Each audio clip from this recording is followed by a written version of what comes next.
Okay, it says that we are now live. Welcome everyone to my first webinar. Jenna has done a couple, but this is my first one, so I'm glad that we've gotten this far. Amy's joining us from the East Coast, right? Yeah, how's it going, guys? Hi, nice to see you. Hey, good to see you. Normally, I think how this works is I think we each go ahead and do a quick old introduction, and then Amy will hand the mic over to you for a little while, and then Q&A. I know you've got to head out to, you got to check out of the hotel in like an hour or a little bit less, so we'll try to wrap it up quick. Cool. I will go ahead and start very quickly. So I teach at a science high school here in Korea. I'm not going to renew. I'm going to come back to the States next year. I'm hoping to go, like, I'm right now getting to the job search world, looking from everything from environmental consulting to just management consulting. So it was really cool to reach out to you and hear your perspective. Let's go, Alana, Corey. Okay, hi. My name's Alana. I am also not renewing. I'm looking at going back to the States. I am here because I'm really interested in research, so any job that incorporates research and kind of analyzing a situation I'm very interested in, so hence the interest in consulting. That's me. Oh, I teach at an all-girls high school. Sorry. Okay, hey, this is Corey. I'm a third-year ETA. Actually, Amy, I had your school 2 years ago. I remember. Yeah. So I graduated in 2013 with a degree in IR, and I'm looking into breaking into a new field. So I'm really curious about what you have to say about the management consulting. So that's why I'm here. And I teach at now I teach at a co-ed middle school in Jeju.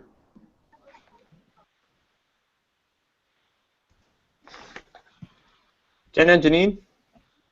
Oh, Janine, you can take it. Sure. I'm Janine. I am a first-year ETA at a co-ed high school in Gimhae, near Busan.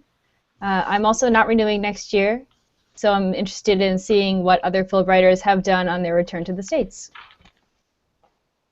Awesome. Hi, my name is Jenna. I will actually be going to law school starting in the fall. I'm currently teaching at a co-ed middle school in Gwangju, but a lot of my friends work in consulting, and it's something that I've always been really curious about and interested in learning more about. So I thought this would be a great way to learn more. Great, thanks everyone. I can talk a little bit about myself or answer questions. Robert, I don't really know how this goes, but I'm a pretty casual person. So, hey guys, I'm Amy.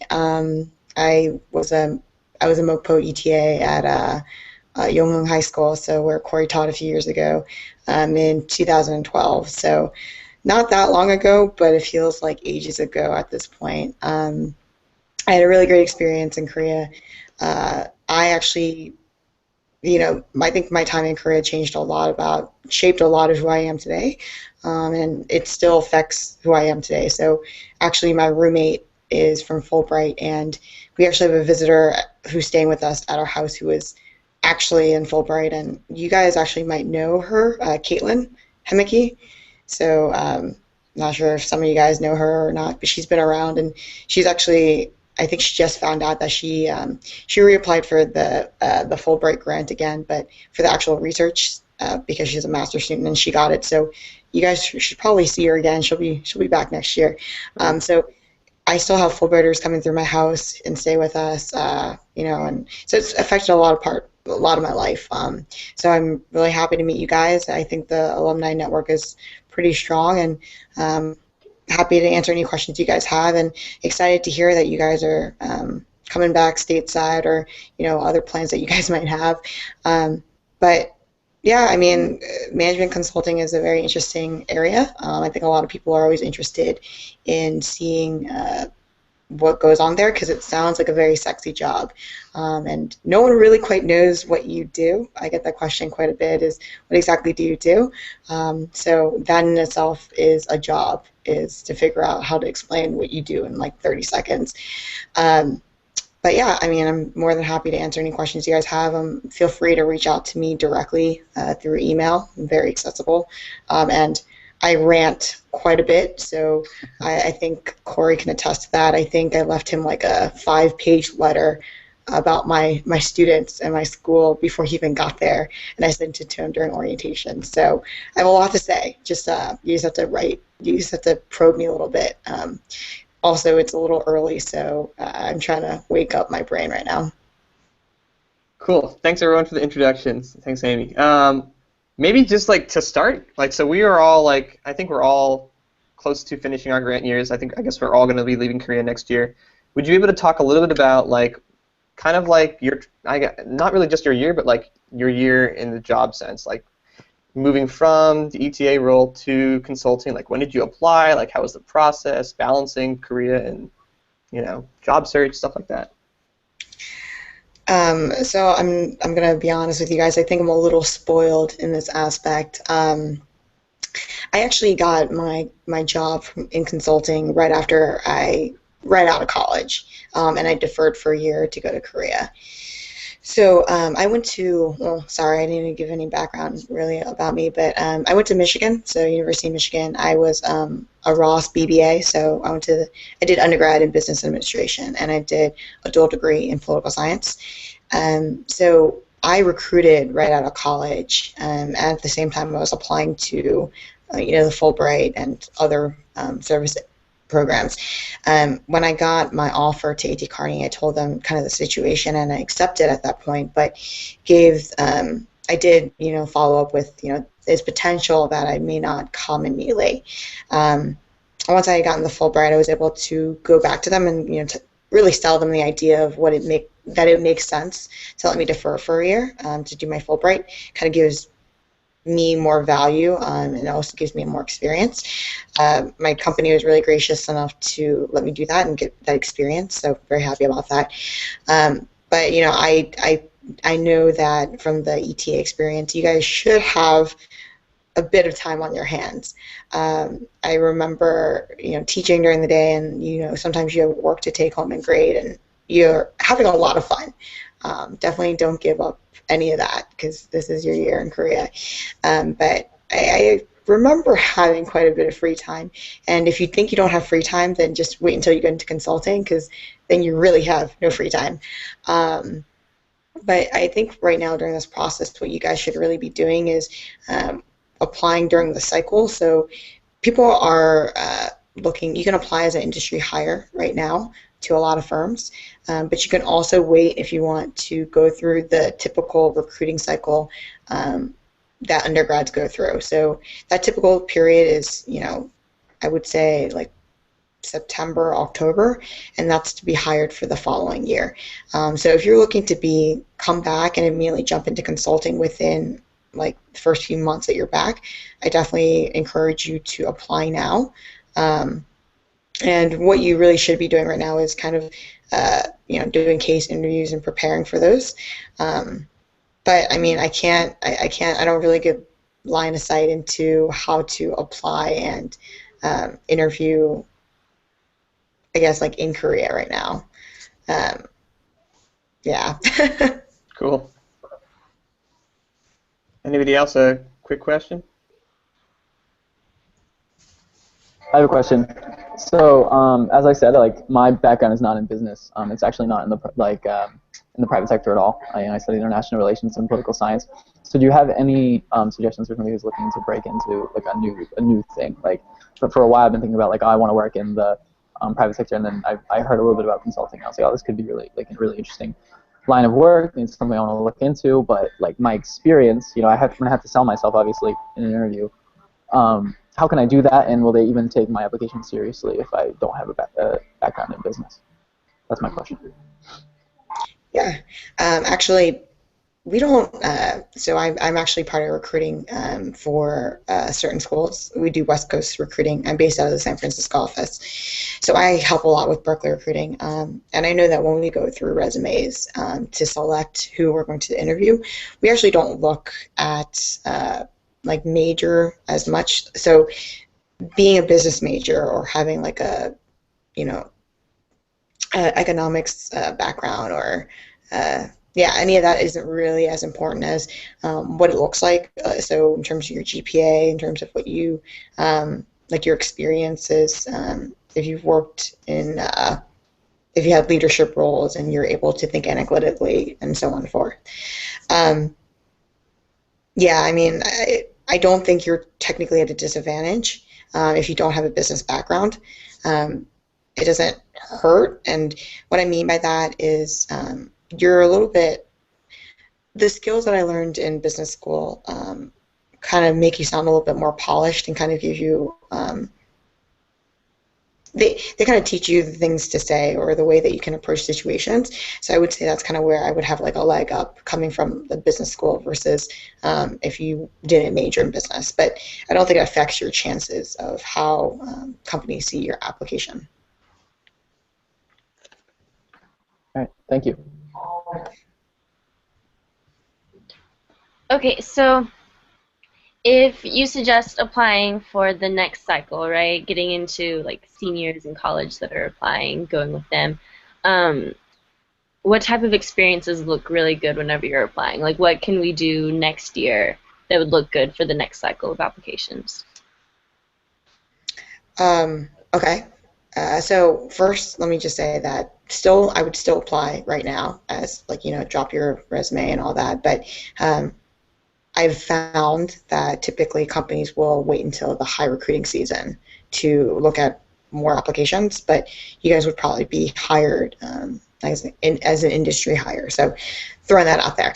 I guess to make yourself stand out, you guys do have the Fulbright, so that makes you kind of leaders. I think you're really highlighting experiences that you guys did in leadership, either extracurriculars or else. So when you're in Fulbright, how you guys really led the classroom or other organizations that you guys may be a part of now in Korea.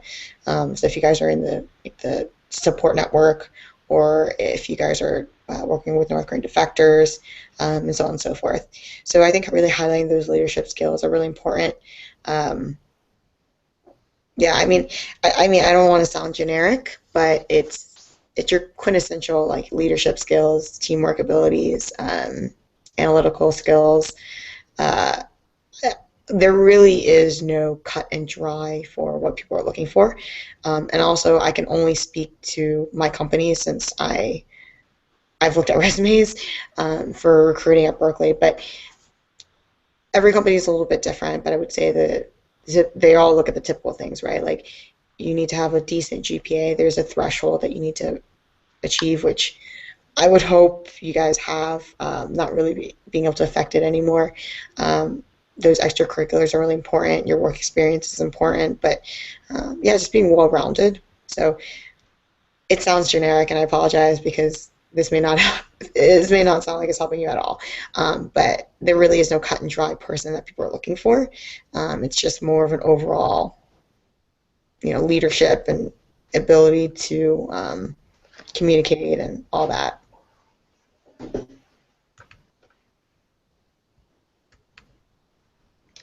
What else, guys? Sorry if we're focusing too much on hiring and stuff. That's fine. I understand that right now this is kind of like what's important to you guys since you guys are trying to get hired. Right, sure. Tell us, I'm really fascinated with the case interviews. Like, I've read a lot about people practicing for months and months and months about that, and they can be very intense. Obviously, you did this when you were still in school, so I'm assuming you probably practiced and things like that when you were still over the summer and whatnot. Can you tell us a little bit about like that experience? What you were really good at? What really curveballs, things like that. Yeah. So yeah, I mean the case interview. It's always a fun one. So in order for practice, I would recommend that if you guys are all trying to break into it, you guys all practice together or in pairs. What I found to be really helpful during the process was meeting up with friends that were also going through consulting case interviews, and kind of going back and forth. So doing the interview for them and seeing where my friend fell short or could have improved, and seeing if they did certain things, you yourself would look at it and be like, wow, I wonder if I do that as well. So it makes you better because on the other side of the table, you're able to see where that person falls short, or places that they're really strong and you want to replicate and do that as well. So it gives you a little bit better perspective. And then obviously you have someone who's going through cases and is able to give you feedback, give you feedback on how you're doing as well. So you don't have to bother your friends that aren't going through consulting cases. And so I would say practice with people who are actually going through cases at the same time, who are interviewing, who are trying to get into consulting. And this is a good group right here, even to, if you go through Skype, since you guys live in different cities, or if you guys meet up on the weekends, just spend like an hour on your weekend, like on a Saturday or Sunday in the morning, just doing a case for each other and giving feedback on how you guys are doing. So that's my recommendation in terms of how to practice. There is no, again, I sound like a consultant because there's no cut and dry way to say any of this, but every person is a little bit different in terms of how much they need to prepare. I've met people that have worked on a lot of cases before, and sometimes they sound a little bit too scripted. So you can tell that they've run through many cases, and they have the right answer, but it sounds a little bit fake or scripted, which is never that good. But then you also have people that come in and are really flustered and don't even understand how to approach the case. So you kind of want to be somewhere in the middle. I would say you definitely want to sound organic. No interviewer wants to just listen to a robot, right? It's not that we don't know the answer and we're actually looking for you guys to solve it. It's really to get a perspective of how you look at things and how you logically come to a conclusion. So when you think of the case, don't think of it as if the interviewer is trying to trick you, which I would say 95% of the time they're probably not.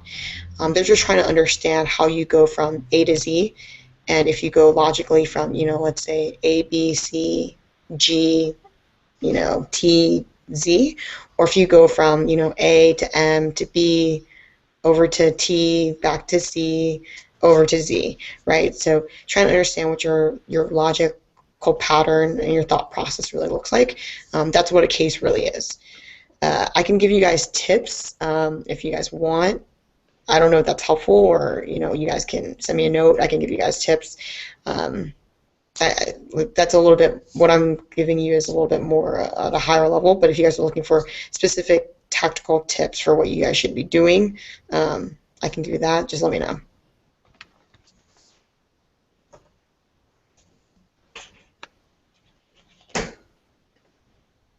Okay, I have another question if nobody's going to jump in. My internet's a little bit laggy because I'm in a coffee shop, but so can you just tell us about a case that you've worked on, if you're allowed to do that, or if not that, then what your day-to-day life looks like as a management consultant? Because I'm not exactly sure what a management consultant does every day, so that would be helpful for me. Yeah. So I can do both. I can tell you a little bit about some of the work I've done, and then I can probably talk about my day-to-day, which ranges every day. Okay, yeah, so I actually, I guess at my company, we have different practices and industries, but I predominantly have worked in consumer product goods and retail, and that kind of, changes a little bit depending on the project. But I worked on a really, this is probably my favorite project, is I was in Vegas, so my project was a large casino out in Vegas, and we were designing their new governance model or new operating model, new way of working for how to purchase food at all their 400 restaurants moving forward. So when you think of a casino in Vegas, I don't know how much you guys know this, but when you think of the Las Vegas Strip, most of those casinos are owned by one or two companies, or I'm sorry, two or three companies. So MGM owns a majority of the hotels and the casinos that are on the Strip. Caesars owns a majority, and then you have a few individual private ones. So my client was very large and had multiple properties in Vegas across, and also in Atlantic City and so on and so forth. But within each of these properties, they also had multiple restaurants, right? So if you go into a casino, if you go to a Vegas casino, you have like a Starbucks here, you have, Joe's Crab Shack over there, you have, I don't know, the Italian restaurant over there, and so on. What we were noticing is that no one was combining orders or combining their power together to purchase. So I go down the street to, Amy's mom and dad pop shop to buy my pasta, and the guy next to me goes over to, Robert's noodle shop over there to get their noodles. So they were losing out on a lot of consolidation or efficiency abilities and to save money. So we came up with a new way of working of how the companies and how the restaurants rather really should come together, how the brands to go to market together and to buy things together. So that was really interesting. It was a really fun project for me. We had a lot of stakeholder management, held a lot of workshops to kind of teach what is like the better method and how they should move, how they should operate moving forward. So that's kind of like an example of the work that we would do. My day-to-day, it really depends. I would say so typical Monday is you wake up very early, you fly out to the client. So depends on where your client is. My client right now is in Miami, so I'm doing cross-country flights right now. So I actually have to take red eyes on Sunday night at times, and sometimes I fly out in the afternoon on Mondays to get there Monday night, and then I show up with the client on Tuesday. I typically work on the plane, and then if I do land early enough, so if I'm, let's say, flying to Vegas, it's a short hour, like an hour flight from San Francisco, so I'd fly on Monday morning, I'd get into Vegas, and then I would go pretty much directly to the client's site. And then I work, let's say, from whenever I land, so that could be any time from like 10 a.m. to, like noon. I work until probably around 7 or 8 p.m. Then I generally will go get dinner with my team, so that'll be like 8 or 9 p.m. I'll go back to the hotel. I will check in. I will generally do maybe like 2 or 3 more hours of work, and then I will go to sleep. I will wake up at 6. I'll go to the gym. I will get ready to go to work. I'm in the office generally by 8. So Tuesday and Wednesday generally look the same. So office by 8, 8:30, depending on your client. And if you're really lucky, then 9, but that's never happened to me. So generally 8, 8:30. Again, work all day until maybe 7 or 8. I typically will get dinner with my team, and if not all teams get dinner together all the time. So if not, then 7 or 8, you're kind of free to go back to the hotel. You can go get dinner at a restaurant or meet up with friends if they live in the area, or get room service or anything, just feed yourself. Again, I will go back to the room, I'll do a little bit of work, I go to sleep. Thursdays, typically same idea. I wake up, work out, go to the gym. And I'm throwing in gym because you live a very unhealthy lifestyle when you're in consulting, so gym is necessary for everyone, okay? I work, I go in the office by 8. I generally will work until, let's say, 3 o'clock. I will go to the airport for my 5 o'clock flight, or, late afternoon flight, fly back to San Francisco. I generally will work on the plane, and then when I land in San Francisco, I generally will meet up with some friends for dinner. Fridays are in the office, or if you're traveling, you get to work remote. So Fridays I will generally sleep in slightly, I'll be honest. I sleep in a bit. And I'm generally in the office in San Francisco around 10. But to be honest with you, consultants don't, we tend to do a lot of errands on Friday.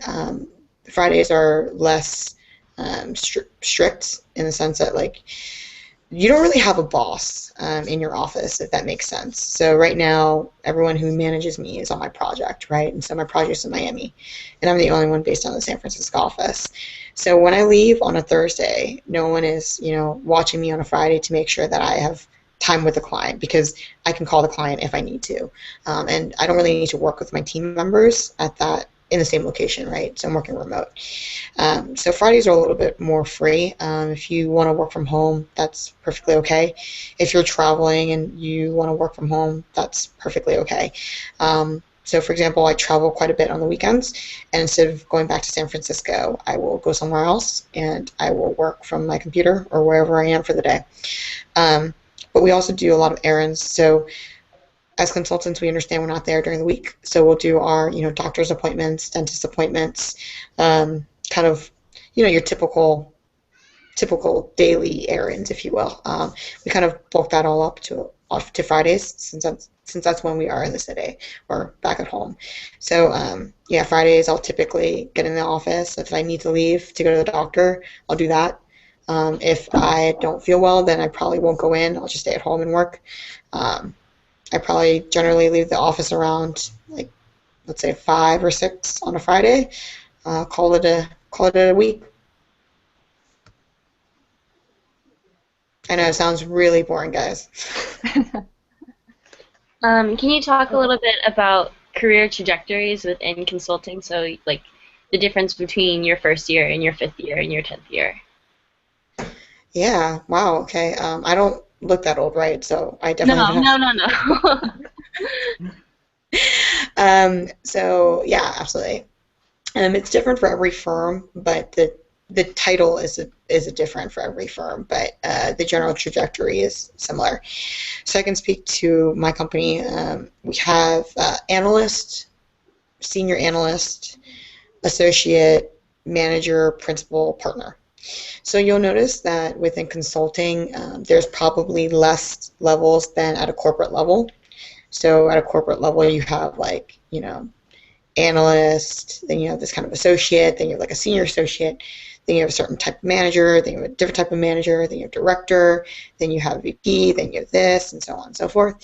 I would say that, like, consulting kind of reminds me of dog years, in that 1 year consulting feels like 10 years. Wow, I'm exaggerating. But when I feel like, even though I'm a senior analyst at my company, so even though I'm technically senior analyst, I feel as if my equivalent at industry level is not analyst title. It may be something a little bit higher, maybe like an associate role or above, right? But when you start out coming from either undergrad, so a campus recruit, or from industry hire with a little bit of background, you generally will come in as an analyst or senior analyst. If you are post-MBA or have a lot of background experience. So I would consider, unless I'm wrong, all of you guys would probably be a senior analyst or analyst level. If you guys have had experience in a certain industry, so let's say you guys worked at like an oil and gas company for a few years, then decide to do Fulbright, and then you're coming back and you want to do consulting, then you could technically be hired as an associate level. So associate level typically is post-MBA, and then from there, you know, manager and so on. So the time change, or the time between analyst and senior analyst is anywhere ranging from 1 year to 3, depending on just, I guess, like how quickly you pick things up, or how fluent you are in Excel and communication and clients and so on. The switch from senior analyst to associate is about 1 year to 2, and then from and then associate to manager ranges anything from 2 to 4. Associate to manager ranges anywhere from 3 to 5. Manager to principal, that could be anything from 3 to 5, and then principal to partner could be anywhere from like 5 to 10 years. So like a very young partner would be in their mid-30s, early mid-30s, but at the same time, I also know, like 40-year-olds who are associates. So it's not really about your age, it's more about your experience, and if you come in, what kind of experience you have coming in. Come on, guys. I know you guys have burning questions, and feel free to ask any, dumb questions. These are all very boring, and I can't be funny with these. So, I'm curious about the projects a little bit. Can you tell me how many projects you work on at the same time, and what's the typical length of a project? so you generally will work on one project at once because you are kind of like the driving horsepower of a project as an analyst or as an associate because you're doing a grunt of the work. Don't know how to say that lightly. So it would be very hard for you to be on two projects or more at the same time because you're doing all the heavy lifting. So I'm only ever really on one project at a time, but in the background I may be supporting like if an old client comes back to me and emails me and says, hey, I lost this one file, like how did you get to this number? Then you kind of have to support them, but that's very one-off. I would say you're always typically on one, wow. You are mostly on one project at one time. I have been on 7 projects in 2.5 years. So again, the length of projects really ranges. I've been on projects where they've lasted 3 weeks, and those were due diligences. So it's something that was a little bit more time sensitive, and working for a private equity firm trying to decide if they should acquire a certain company. And so the turnaround time for that is pretty quick. But I've also been on a project for, let's say, 6 months. So it really ranges. I have friends at the company that have been on projects for over a year with the same client. It really just depends on the nature of the project and your specific work stream. So there's no cut and dry, but I would say the typical amount is probably 3 months.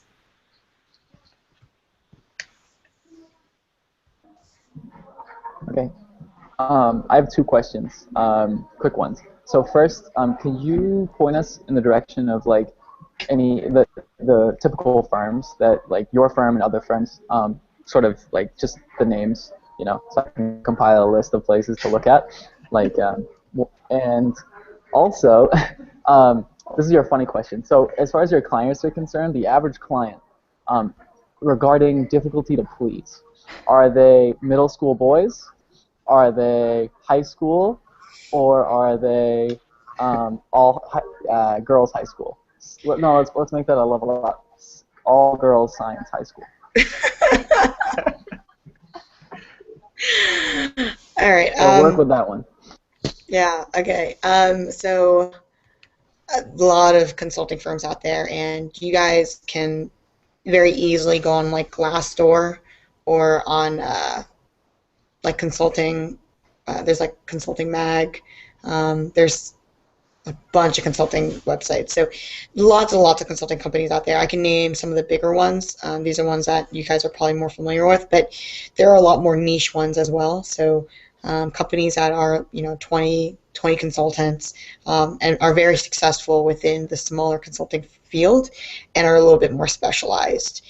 So like there's consulting firms for just renewable energy, for example, or consulting firms for like HR hiring, or so very specific areas I know a little bit less about. I know a little bit more of the bigger, broad management consulting firms. So I work for Kearney, and yeah, we're I would say mid-sized to larger. Your big 3, so your McKinsey, Bain, BCG. You have other ones that are a little bit also bigger in size, but you have your Deloitte, your Accenture, your PwC, Ernst & Young, and these are ones that have more arms than consulting, so they're also accounting firms. You have like Oliver Wyman. Trying to think of a bunch more. You have Booz. Although Booz got bought last year, so I apologize. Their name came up. You have ones that are a little bit more specific, like Capgemini. Yeah, I mean, there's a bunch. I'm just trying to think of where my friends work right now, but um, those are, I would say, those are your very typical. You hear those a lot. Um, those are kind of like your larger players.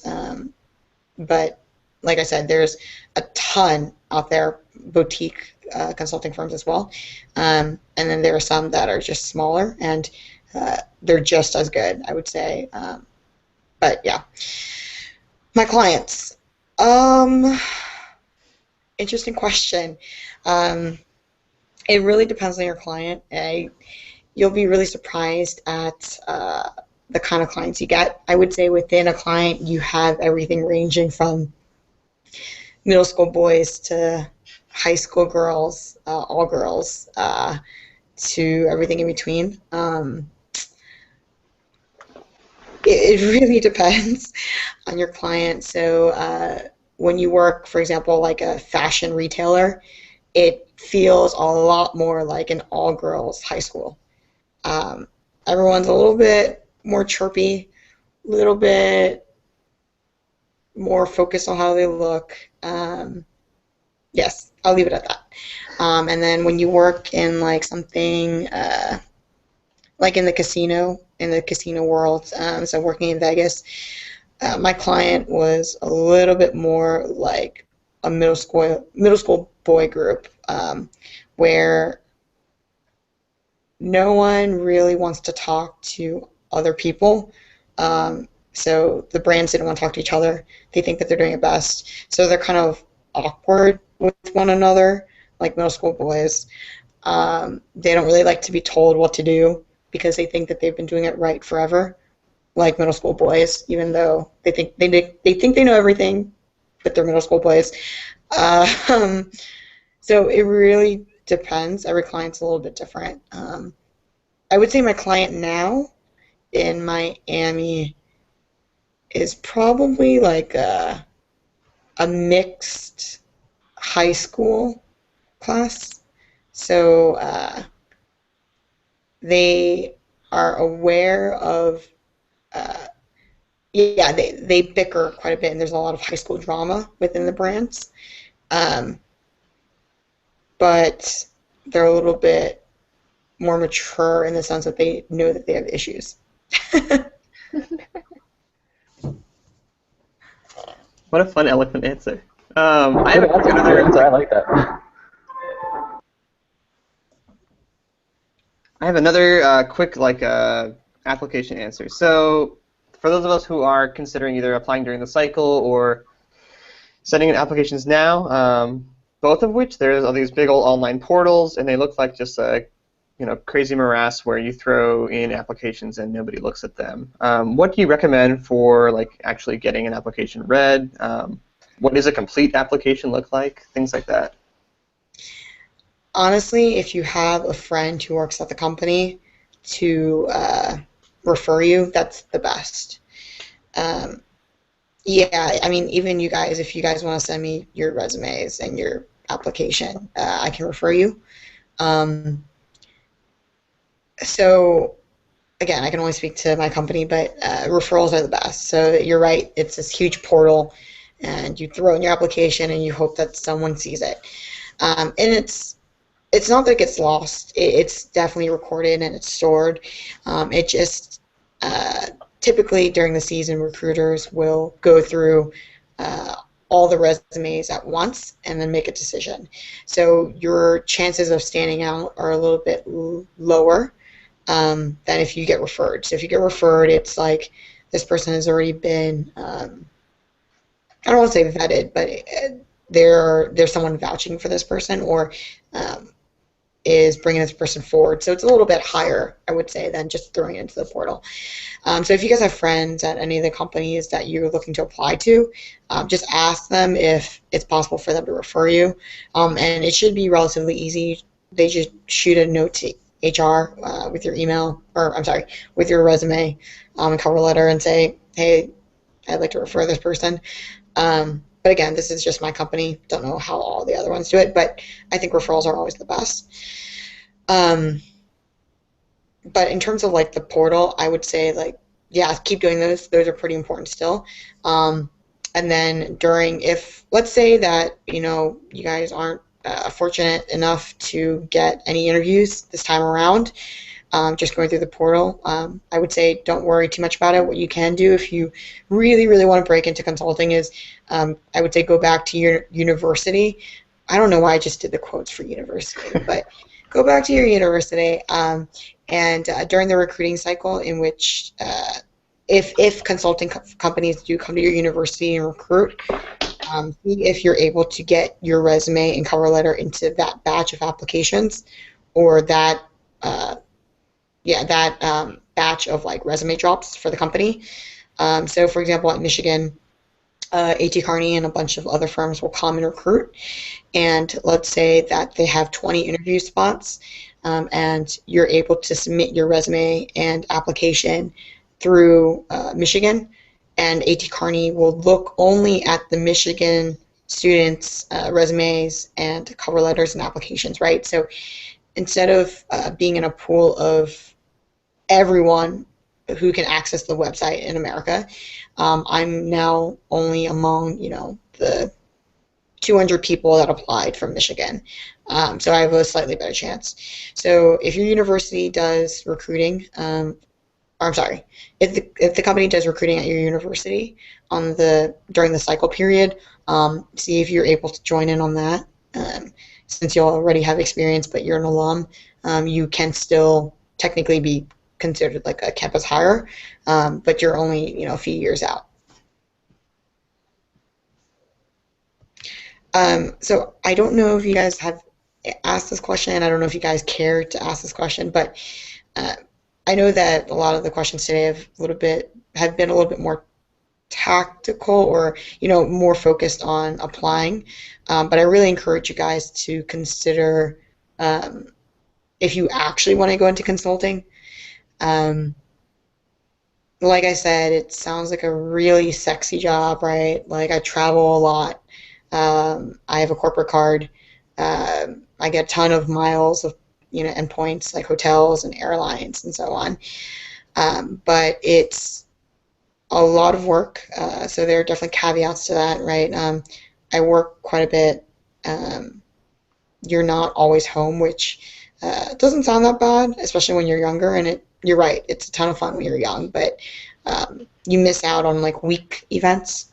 So if like your friends are having a birthday party, or if your friends are meeting for dinner, or people are staying with you during the week, like my friend Caitlin is, but I'm not home.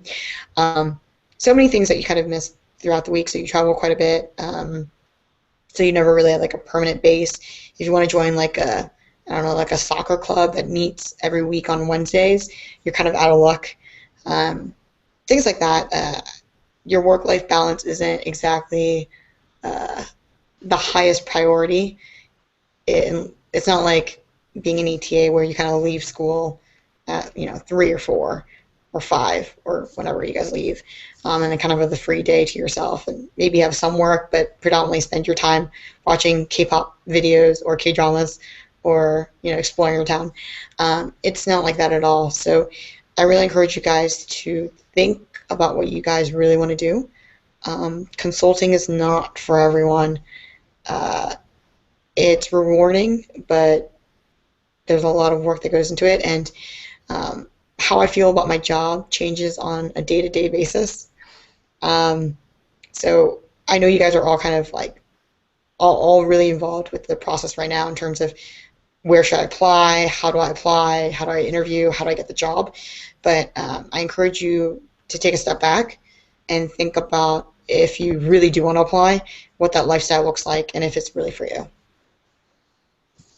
But if you have questions about that, feel free, or email me. Like I said, I'm pretty honest with my answers, unfortunately. So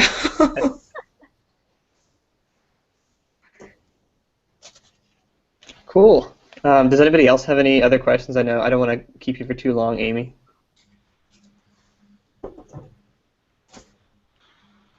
Sorry, Okay.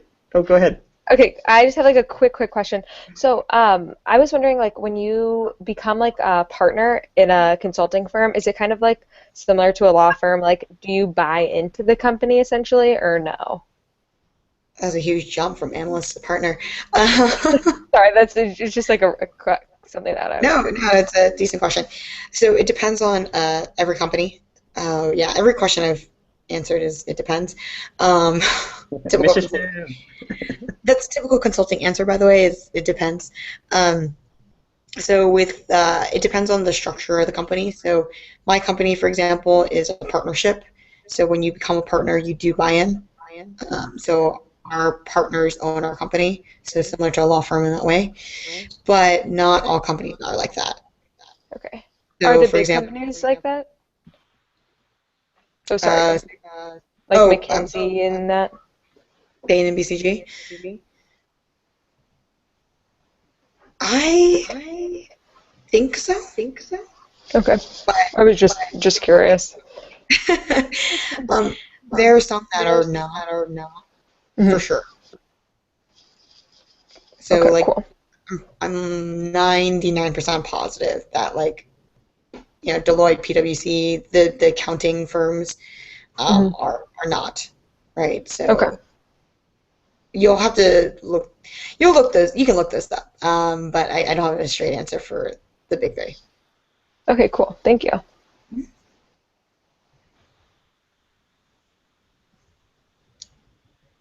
Anybody else? I swear I'm really nice. I just sound a little bit like a robot this morning, and I've been rambling, so apologies. Word. No, it's been excellent. Amy, thanks so much for taking time. It's like, just crossing 7 a.m. there. Really appreciate it. Thanks so much for also throwing out your email for people. And thanks everyone for joining. That's all I got. Thanks a bunch. Guys, feel free to email me if you have any questions, anything burning in your mind. I'm more than happy to answer and help you guys throughout this process if you guys are really looking to get into consulting, and if you guys really want some hard answers and hard truths about what consulting looks like. Word. Okay. Thanks so much, y'all. Thanks, Amy. And Thank you so much. Thank you so hope much. y'all have a good day. Thank you. Bye. Bye. Thank you. Cheers. Thank Thanks. you. Thanks. Take care.